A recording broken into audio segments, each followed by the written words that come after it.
Welcome to AMA with DMK, hosted by Darnay Montague King and Dr. Jayant Lokonde. Hello, everybody, and welcome to yet another episode of AMA with DMK, or Ask Me Anything, or Ask Us Anything. This is Dr. Lokonde, my colleague, to answer your questions. But before we get into the Q&A part, let's talk about a subject that's been on my mind for quite some time, and it's called comedogenic. Years ago, there was a guy in America. He may be gone now, I don't know. I'm 81 years old, so I imagine unless he's 100 or something, he's not with us anymore. His name was Audrey Hampton, and he wrote a book called Comedogenic Ingredients in Cosmetics, and he listed practically every ingredient that anybody would use. And I thought, there's something not right about this. But everything but his products. And he was selling his products in health food stores and things under his label. And I went up to its shelf once that had some of his products lined up, and a lot of oils and things. I thought, this is odd, considering he's always talking about comedogenic oils. And they were dirty around the cap, and it just didn't look right. But that wasn't the only thing that bothered me. It just sounded too pat. No, that's comedogenic. This is comedogenic. You can't use that. I really, in my personal opinion, Dr. Lokonde, and correct me if I'm wrong, I don't think it even exists. I really don't, as far as a useful term in our industry. The concept of it is these oils and ingredients are too heavy and clog and plug the skin. That is itself scientific absurd, what I call. Absurd? Yes. I tell you that I don't know how many of you know that what's the human facial pore size looks like. There is a size you can measure of your facial pore, something called as a derma score. There is an instrument, and they can calculate how many pores you have in the given per inch square area and what is the size of it. When they did the multi-ethnic calculations, like say one in Brazilian skin, one in Chinese skin, Indian skin, and Caucasian skin, the smallest pore size you won't believe that the Chinese skin has, then that is 250 micrometer. Caucasian skin has 900 micrometer pore size. Now 900 micrometer pore size, when you look at or look through the microscope, it's a big tunnel. Nothing can clog it. 900 micrometer is huge. Yeah, it's like throwing a rock into a mass cave. Exactly. So even if I take a Chinese skin, because that has by birth the smaller pore size, say 250 micrometer is a big pore. It's like a tunnel there. A tunnel. Yes. And then no oil can clog it up. No. Or even if it sits on the pore, oil is oil. It won't remain condensed because the body temperature at 38 degrees centigrade, it will melt away. Yeah, liquefies. It will liquefy. So this entire buzz about the comedogenicity or this oil due to its heavy molecular weight is comedogenic, is absurd, totally absurd. I'm trying to think of examples of commonly misunderstood ingredients, how they can be beneficial in skincare formulations. Let's take, we're working now with shea butter. Yes. Now, when shea butter arrives from Africa, my source, I get it raw from Africa, where it's mostly produced, is thick. Yeah. Yeah, it looks like a block of lard. Yeah, it's a slab. I know. And yet, by the time we get through micellizing it and doing our other processes with it, the molecular structure is changed. Yeah. Now, I always think of it as an oil molecule being very big and water molecule being very small.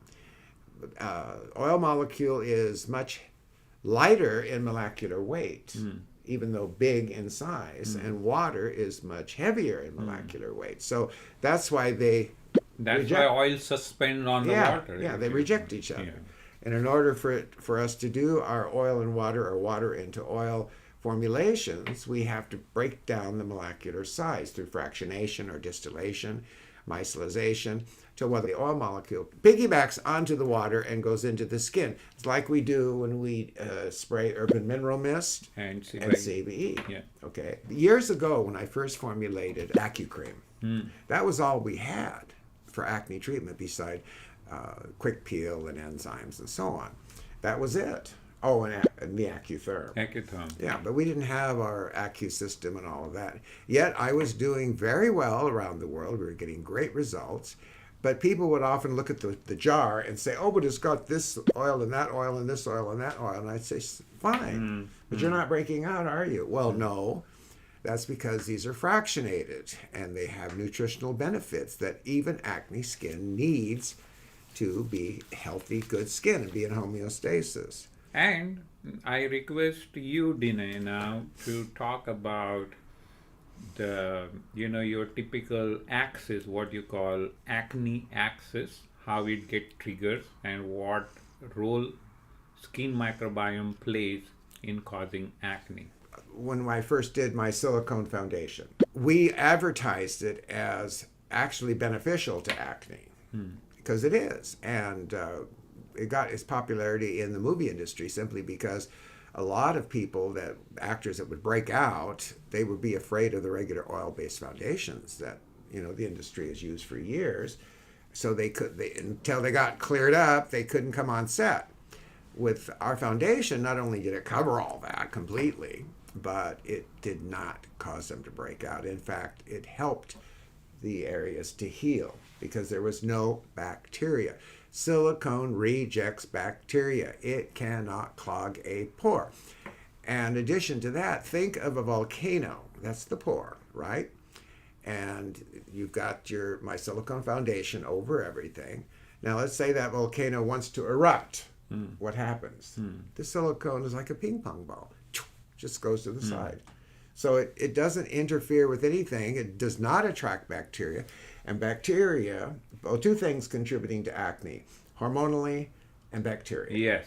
Those are the two major components. Yeah. And so why don't you go into a little bit about the microbiome and why that is more important than so-called comedogenic ingredients. Yes, so the entire comedogenic phenomena is related with the skin microbiome. P. acne or C. acne, whatever you call it, is a non-pathogenic bacteria to begin with. Means that P. acne or C. acne is residing on your skin. Normally, it is a common cell bacteria. Yeah.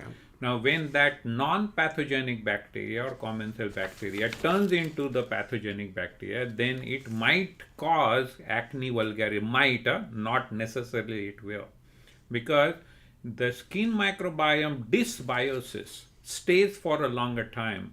And at the same time, if the P. acne or C. acne gets pathogenic, these two will cause to an acne infection, otherwise not. That means if someone's skin microbiome is always in the healthy condition, always in a homeostatic condition, no matter how much heavier oil or whatever you put on it, it won't be comedogenic because the skin microbiome is in a homeostatic condition. Means that the P. acne or C. acne bacteria is in the non-pathogenic in nature and it is conserving that nature throughout. Now, coconut oil, for example. Yeah, tell me about that because that's everybody always talks about that. Yeah. And I love coconut oil. Yeah, so coconut oil, people say it is comedogenic because it causes acne. Now, as such, coconut oil has a fatty acid called lauric acid. Yeah. And there is a compound called monolaurate, what you get in the market as isolated compound itself. In fact, coconut oil, and very few of you might be knowing this, coconut oil is alkaline in nature. That's now, true. what alkalinity does to the bacteria, it kills it. Right. So, well, because part of our acne treatments, when we do severe acne vulgaris, is alkaline wash. Yeah. It brings the pH up so high of the skin that nothing protogenic or anything can live in that environment. Yes. And coconut oil, instead of clogging the pores, it opens up the pore. That's another myth. Okay, describe the mechanism of that. So what controls the pore size is the collagen beneath. It's not the pore has this orifice like a, what do you call that, demon, and it comes out like a Dracula or something, and that, it is continuously opening the mouth and closing it and eating the thing. No, open and close like little windows all the time. Yeah, no. When the collagen beneath it constrict, the pore size constrict. When it opens, simple as that. Now the coconut oil, now this is a pore. For example, you put the coconut oil. First of all, the coconut oil won't sit on the top of the pore forever.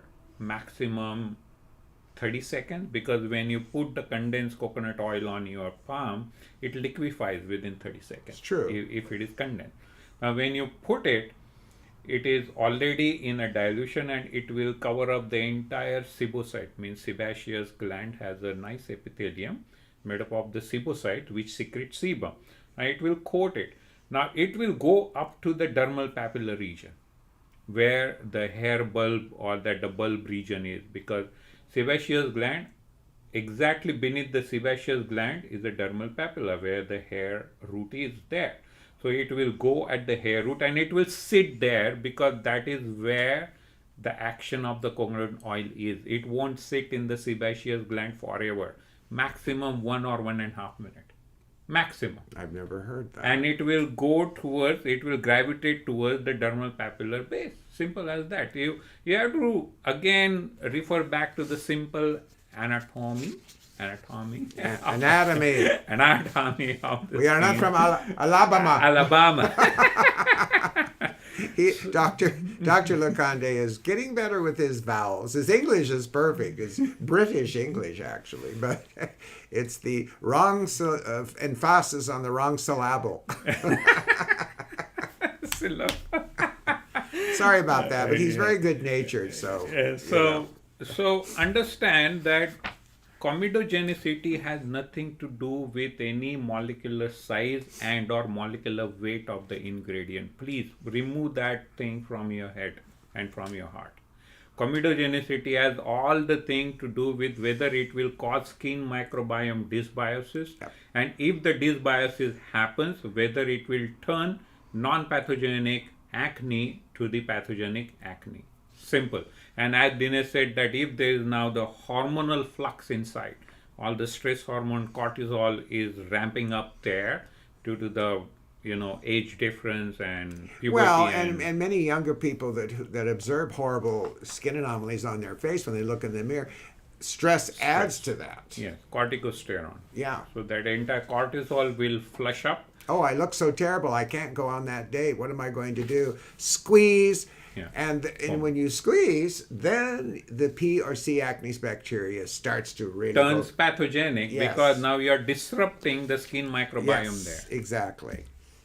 So this is a very, very simple thing. Do not fall victim to, there are so many apps I saw on Apple, on Google Play that, okay, this is a pore-clogger app or acne safe app, or there are various There's a pore-clogger app? Yes, I saw that name on the Google Play somewhere, and what it just lists that, okay, if these ingredients are listed on the product label, it may cause comedogenicity. No. Actually, folks, it would be quite easy if there were such a thing as comedogenic ingredients. We just wouldn't use certain things. Simple as that. But that has really nothing to do with it. When we're down at our research lab and we have equipment, state-of-the-art equipment that constantly works with trying to formulate as many products as we can without adding a lot of emulsifiers and all these other things. Just sheer playing with the molecular weight and molecular size and its solubility and boom. And biopermeability. Yes. Sometimes it doesn't matter if something does go into the epidermis. If it doesn't bring the actives with it, it's useless. Yes. And that brings up the another important point to understand, that everyone hates oil because they are comedogenic by that theory. No. What is skin? Basically, the bricks of the proteins cemented with the lipids. Simple as that. That's the structure of the skin at a very crude way I can describe.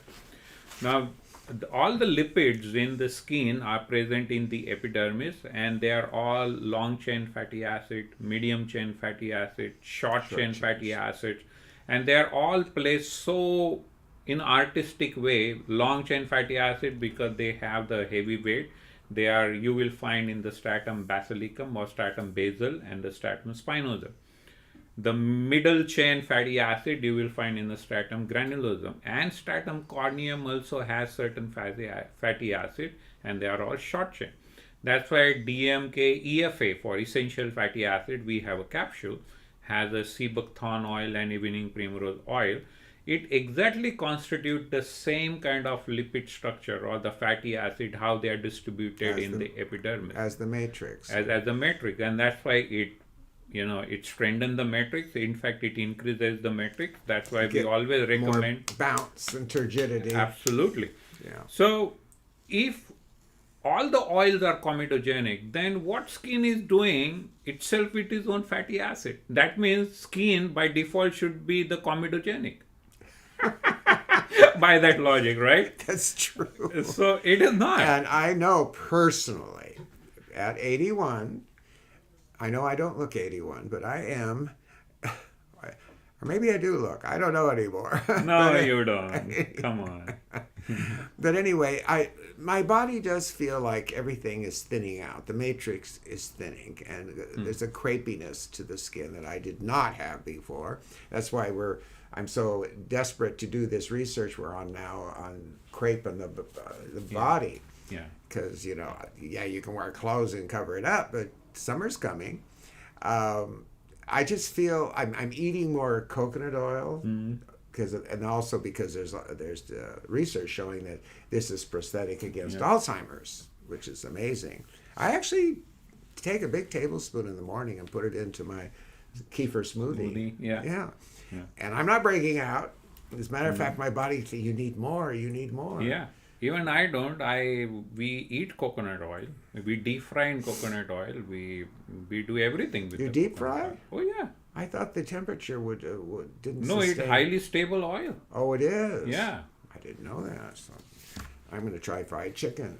Oh yeah, and it tastes delicious. Yeah, cold pressed virgin coconut oil. Yes, yes, good point. I won't recommend the refined oil. Stay away from the refined oil because it is treated with a lot of other synthetic solvent to make it cleaner. But otherwise, you are okay with the coconut oil. And many people do not know this, that, oh no, coconut oil is so saturated fatty acid, so it will increase the cholesterol and all that in the body. No. Because when the coconut oil goes through the second metabolic transformation in the liver, all the omega-6 and 9 fatty acids in the coconut oil turns omega-3. So please get away from all this comedogenicity. I definitely will request Dinesh not to have the AMA podcast again on the comedogenicity because the myth is ended today. It's kind of like another term which I think is very bogus is cosmocuticle. Oh, yes. That term was, I don't know when it first came out. I think it was the 70s, 80s, probably 80s. And one time I had to do 15 different radio appearances on the BBC in London. You go into the BBC main studio, and then they hook you up all over the country and also Ireland and Scotland with different radio hosts. Now, you only have about 2 seconds, because you do one right after the other. And you only have 2 seconds when the next station comes up to suss out what kind of host you're going to get. You could get somebody that's going to make fun of you. They think they're funny. You can get someone that's dead serious. You don't know. And so I was so happy when I saw that the flyer that they sent out to all the radio station hosts and stars said, Godfather, Danae Montague King, Godfather of Cosmocuticals. And so I used that. The minute they came on the air, hello, Dr. King, how are you now? And what are we going to talk? And I'd say, wait, before we talk about anything, I will not tolerate this fake cosmocuticle thing. And then they all stop. Oh. And then that gave me a chance to switch the interview around to I'm interviewing them. And once you're in that position, you can get your message across, you have a friendly host, and it makes for a good show. So I'm not really upset about the comedogenic because it's given us this opportunity to make people think about it. And it's nothing evil. It's just that a lot of products and things are sold on using non-comedogenic all over the label. Yeah. And it's not real. It simply is not real. And see, the skin microbiome is so dynamic. Well, that's why environment is so important. Exactly. So, you won't believe per second skin microbiome changes its diversity at least 1800 plus times. It is that dynamic. So where the trigger will come in terms of converting the non-pathogenic C. acne or P. acne into pathogenic, you would never know. So best way is to keep your skin microbiome always. Well, and when I was up in Toronto at the exhibition, I was talking to those lovely Canadian therapists, some very smart, some of them, my God. And I told them, I said, when we came out with Environment System, it was based on eczema and skin anomalies. But we found out that it was an incredibly effective diagnostic tool. Yes. So if someone comes into you and they've got weird looking skin things that you might not have seen before or you've not seen a lot of, do that first. Give them a treatment, put them on the Environment System at home for like a week or two. Yes. Then watch the skin, because certain things will be revealed once the microbiome is established. Yes. A lot of people have been diagnosed with problems they didn't even really have. Yes. Yeah. And our typical case study of that Malassezia, when we formulated that, we sent some kits to Australia. Yeah. And they tried on one gentleman working in the warehouse. Chinese guy. And he had a severe hyperpigmentation. Yeah, erythema-like pigment that someone has slapped him 1,000 times and now the skin will flare up. It was like that. And we hadn't done any clinicals really at that time, so Yeah. we sent that over to Debbie Dixon.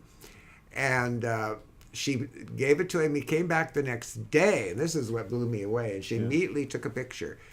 It was gone. Almost completely gone. So he did not have hyperpigmentation from eczema, which was his diagnosis he had from a dermatologist. Instead, he had a skin fungus, Malassezia, which we treat in a whole different way. So see, he would have ordinarily been treated for eczema and something that he didn't even have, and nothing would happen or not much.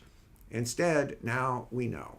We know how to do it because we see the field of the skin. I think it's about time to do the Q&A, people. Any questions that you have, please send them in. Anything at all. There's no such thing as a bad question. There is such things as a bad answer. So I'll do my best. All right, this one is from Lali Nartikiova. Sorry if I mispronounce that. How can I order your products? I'm a certified esthetician in my state. Well, I think we have account managers in every single state. You can go on our website, DeneMking.com, and over there, region-wise, we have given accounts manager information. So select your region and contact that AM, account manager, and she will or he will guide you. Well, another thing about that too, I wasn't too sure of that because most of my time is in the lab or traveling and lecturing and teaching and writing articles.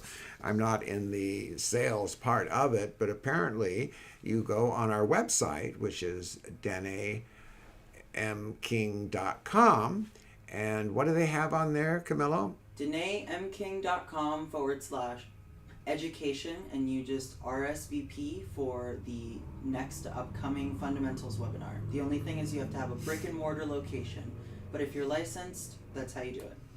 Okay, brick and mortar location, all your licenses and certifications, take the webinar, and then you start on DMK fundamentals, and then once you get certification, you go on from there. Now, there are levels of education. We're not kidding when we say we sell education. Yes, we have products, and products, in my opinion, are just tools, period. Yes, we try very much to make the best tools possible, and I believe we do have that, but it's not as important as the concept of DMK. Remove, rebuild, protect, maintain. All right, that has to be the prima facie of everything you do once you get involved with this. And I know it seems complicated, and I know if you're a licensed esthetician, you're used to ordering online. Well, guess what?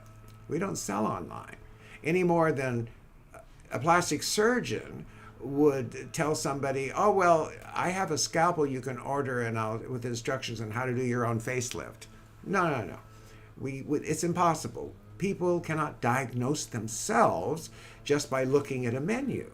They have to have a professional, because that's what we do. Therefore, education is our primary focus. And it's not that difficult. Once you get on the website and you actually end up doing the, what was the kits? Fundamental kits. Then you take the course, and now you're able to buy products. Now, some of the products are highly professional. You have to actually take secondary course, which is DMK medical or paramedical, and to do certain types of skin revisions, because they could be not dangerous, but contraindicative in the wrong hands. People that didn't know what they were doing, weren't trained to use alkaline wash, you heard us mention, or trained to use other things. All right? So you can actually get started, and just go on the website first. Second question. I want to know the answer to this too. When will Mask Buster be launched? Okay, so Mask Buster formulation is in the stability study right now. It should get over by April end, because I think we put it in Feb, March, April, yeah. So 3 months accelerated stability study. So far it is doing great. We have absolutely no issues in the stability study.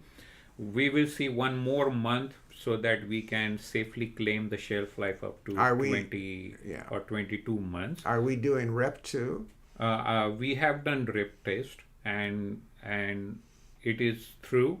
And second, as the Mask Buster itself is on the skin for such a small time, because it is going to sit on the mask. Not let me explain to those people that may not be on DMK or haven't done very much. For many years, the only annoying thing to me and to thousands of people around the world is that my enzyme masks 1, 2, and 3, or any combination, are so damn hard to get out of the skin because it's so deeply involved. And it just, hot towel after hot towel, and milk cleanser and deep pore cleanser. It's just a pain. And of course, we put up with it all this time because of results. But it cuts into your time. People are very booking up nowadays. We've got clinics where people are coming in like every 2 hours for treatments. And if you can save that 10 minutes or 15 minutes simply by getting that mask off and out, because once it stops the 45 minutes, then it's no longer doing anything, which is sitting there. All right, so therefore the Mask Buster. And also it adds in a very good way in a customer experience also. They have very less time to get it off and all that. So yeah, very soon Mask Buster, as soon as it released from the stability study kind of protocol, then we will go in commercial manufacturing. And by the way, RIPT, you heard us mention RIPT, R-A-P-T, that's an allergy. We actually don't have to do that legally according to FDA, but we like to. We just want to see if some, ingredients can be perfectly effective and wonderful, but somebody could be allergic. Doesn't mean it's a bad ingredient. It means that their particular system is out of whack and they have to be addressed in another way. But we'd like to know in advance if there is more of an allergy potential than just ordinary. Now, this question, Butalovy. Butalovy? Actually, it's spelled B-T-T-A-A-L-O-V-E-E. Okay. Do you recommend a steamer for facial treatments? Why or why not? Well, no, not in the classic way. The old-fashioned way is, even in beauty schools and things like that, I've observed over the years, is they put on a steamer right on the skin for 15, 20 minutes, allegedly to open the pores. No, that's not what's happening. As a matter of fact, you're dehydrating the heck out of the skin. It vaporizes. Yeah. So, we do use it. We use it over hot towels just to keep the towel hot. So you're not constantly getting another hot one and another hot one over and over. If you're using thermogenics on the skin for any length of time, which we often do. So yes for that, no for the bare skin, don't put it on. We already covered this one from Amelia in Houston, Texas about coconut oil. Yeah. So coconut oil is not comedogenic, but that doesn't mean that you take a cupful of coconut oil and start slapping on your face. It doesn't work in that way either. Yeah, it doesn't do anything topically, not particularly. I often, when I'm in the kitchen and I'm eating my coconut oil in my smoothie and I have a little extra on the spoon, I'll go like this, but it really doesn't do that much topically. If it did, we certainly could be using it. But internally, yes, very much so. Now, from Sandra at Lee, Wyoming. There is a lot of debate about whether silicones in skincare products are comedogenic. Can you explain the role of silicones in skincare and whether they can clog the pores? I think I covered that, maybe? Yes. I talked about the volcano? Yes, and as Dine mentioned, if it is not a medical grade silicone, it will cause disruption in skin microbiome. Yeah. So a lot of non-pathogenic bacteria, viruses, fungi can go pathogenic. Yeah, it in tracks. That case, yeah, it will. Otherwise, if the product has a very, I won't say good quality, doesn't mean anything, medical grade quality of silicone, which we use it in our DMK cosmetics and other things, they are not causing any disruption in skin microbiome. Hence, they are not comedogenic. Silicone is pretty standard. It just depends how they have made the polychain, because of polysilicone, not a single silicone. So the polysilicone in medical grade silicone, they make it unilamellar, means there's a single layer. Where non-medical, they are multilaminar, so it becomes heavy. And that's why the medical grade silicone never cause any kind of disruption. Yeah, it rejects bacteria. Now, I'll let you expound on this one, Dr. LeConte. Ariana, South Texas. I've heard that mineral oil can clog pores and cause breakouts. Is this true? And are there any safe alternatives to mineral oil? Yeah, mineral oil means, crude oil. If you slap it on your face, it will block not only the pore, but it can clog your breath as well because it's very heavy. Mineral oil as such, again, depends on what quality and what is the use of it. There are n number of variations of the mineral oil. And usually the mineral oil has the silicone in it. Yeah, that's true. The silicone derived. So mineral oil is a very generic term, but you have to really specify that which kind of mineral oil. Yeah. We're not using mineral oil. No, because there's no reason. There's no reason. Yeah, exactly. Whenever we formulate something, we try to have as much nutritive biological activity as possible. And so why would we use a bland, non-active ingredient like that? Yes, and mineral oil is very difficult to break, to micelize.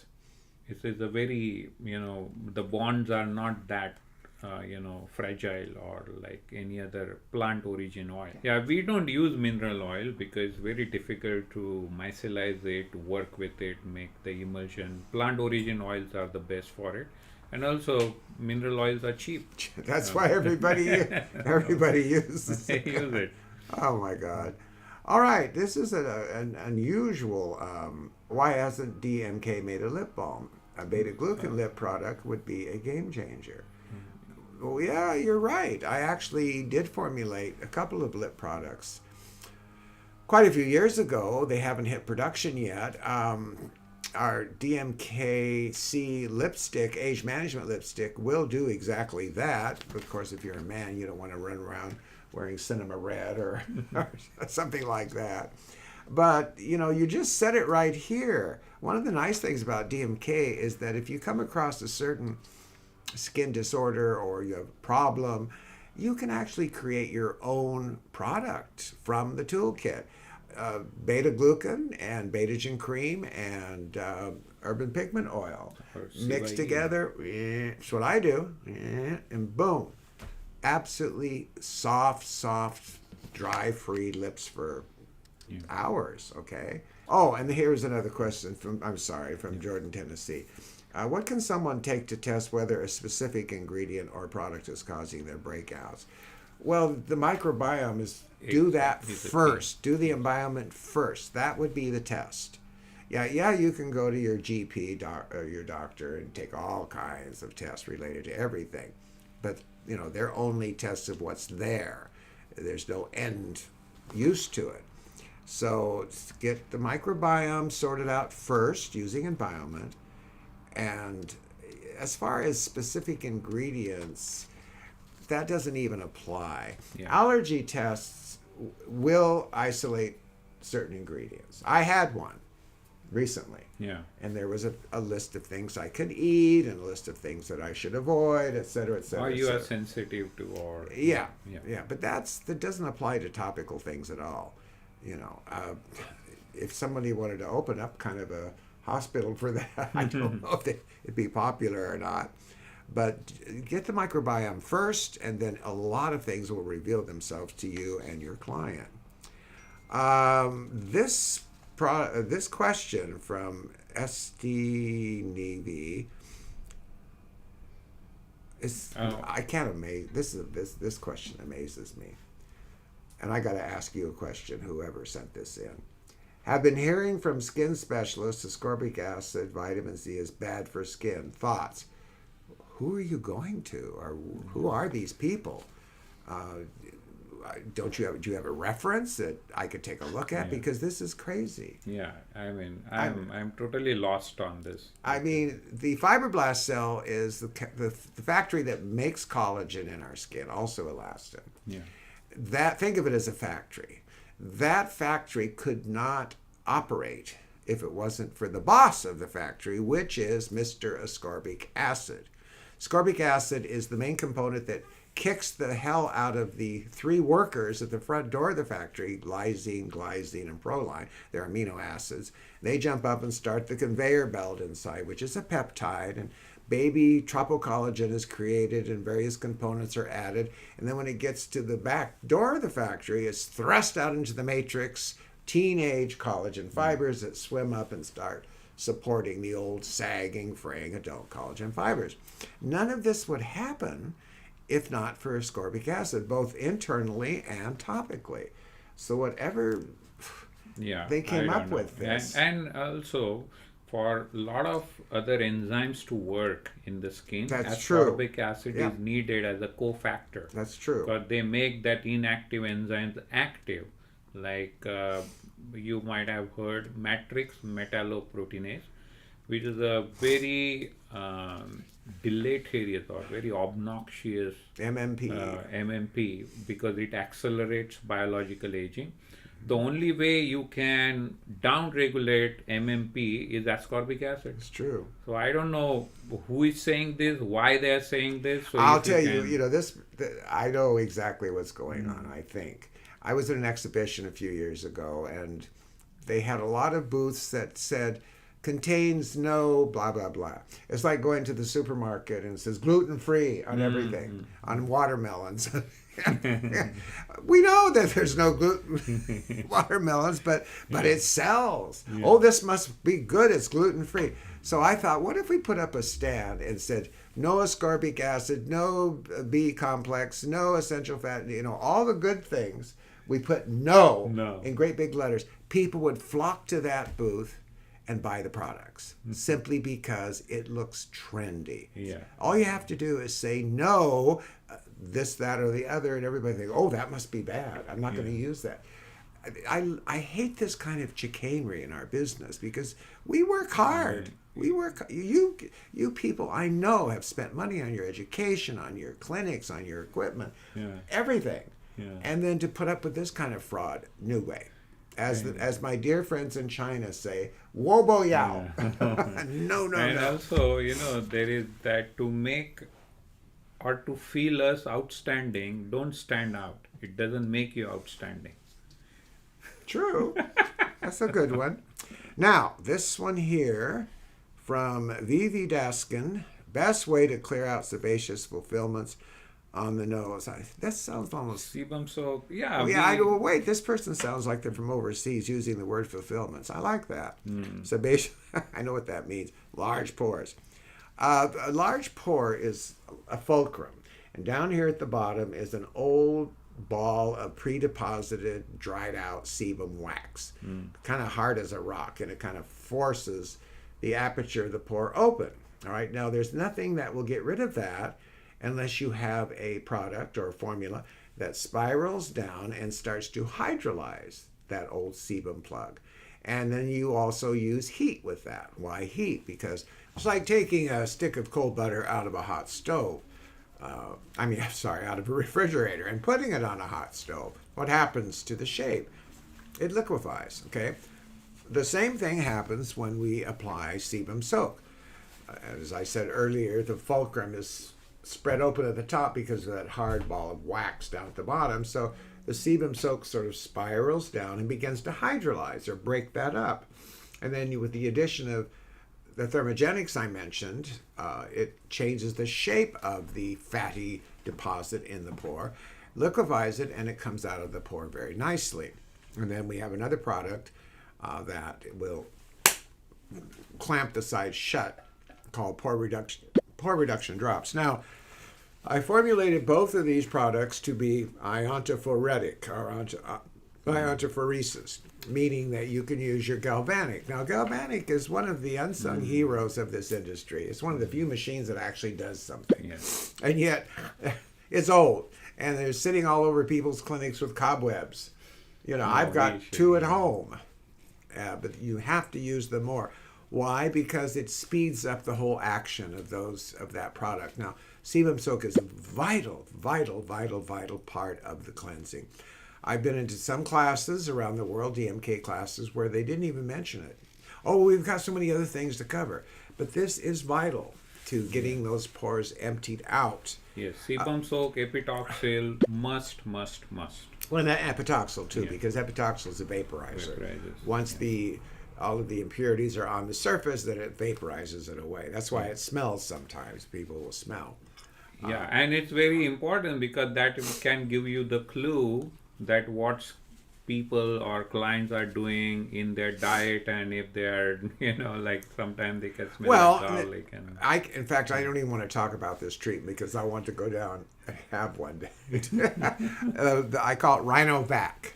Oh, yes. Rhinovac. We use our AHAs, alkaline wash, sebum soak, and you see like little candles, boop, popping up out of the nose because alpha hydroxy acids are hygroscopic and they pull water into the area, and fat floats on water. So that's one of the things that we do to get rid of those fulfillments on the nose. I like that word. I'm going to start using that word.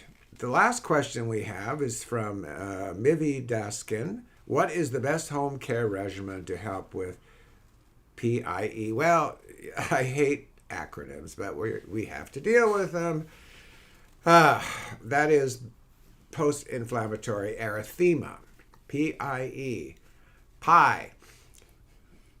Common sense, Beta Gel, and Contraderm. Those are two products that were developed strictly for contraindication, hence the name Contraderm. All right? And red vein cream. And red vein.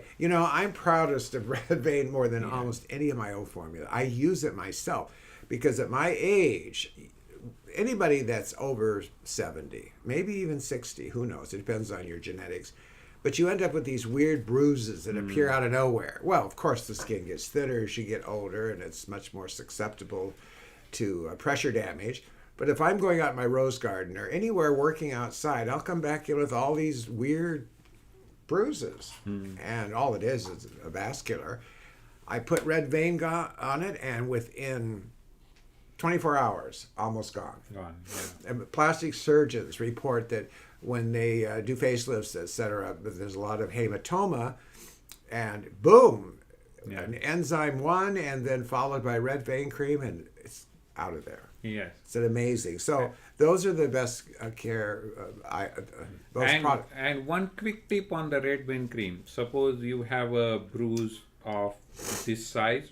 Then apply the red vein cream not on the bruise but on the periphery of the bruise where you require that the capillaries action to What? act. Yes, and it will clean up like This is something new. yes. I didn't think about that. Yes. So on the bruise you can apply contraderm cream, you can apply even herb and pigment oil, but red vein cream you just circle that nicely on the bruise or around the wound and you will see the effect like this. All Dramatic. right, I'll try it. Learn something new every day. But those are the best. We've been dealing with erythema for a while, and there's nothing wrong with erythema itself. You know, sometimes erythema is necessary in a treatment to flush and back flush out the system. Yeah. And guess what? What can cause PIE, microneedling and hydrofacial can cause post-inflammatory erythema. So keep that in mind. Yeah, that's true too. And dermablading. All of these sort of dramatic looking, doctory looking protocols are fascinating, but they will create trauma. Yes. And we have to deal with the trauma. All right, that's it for today. Thank you for tuning in to Ask Me Anything or Ask Us Anything and sending the questions in. Remember, knowledge really is power. Thank you. Thank you.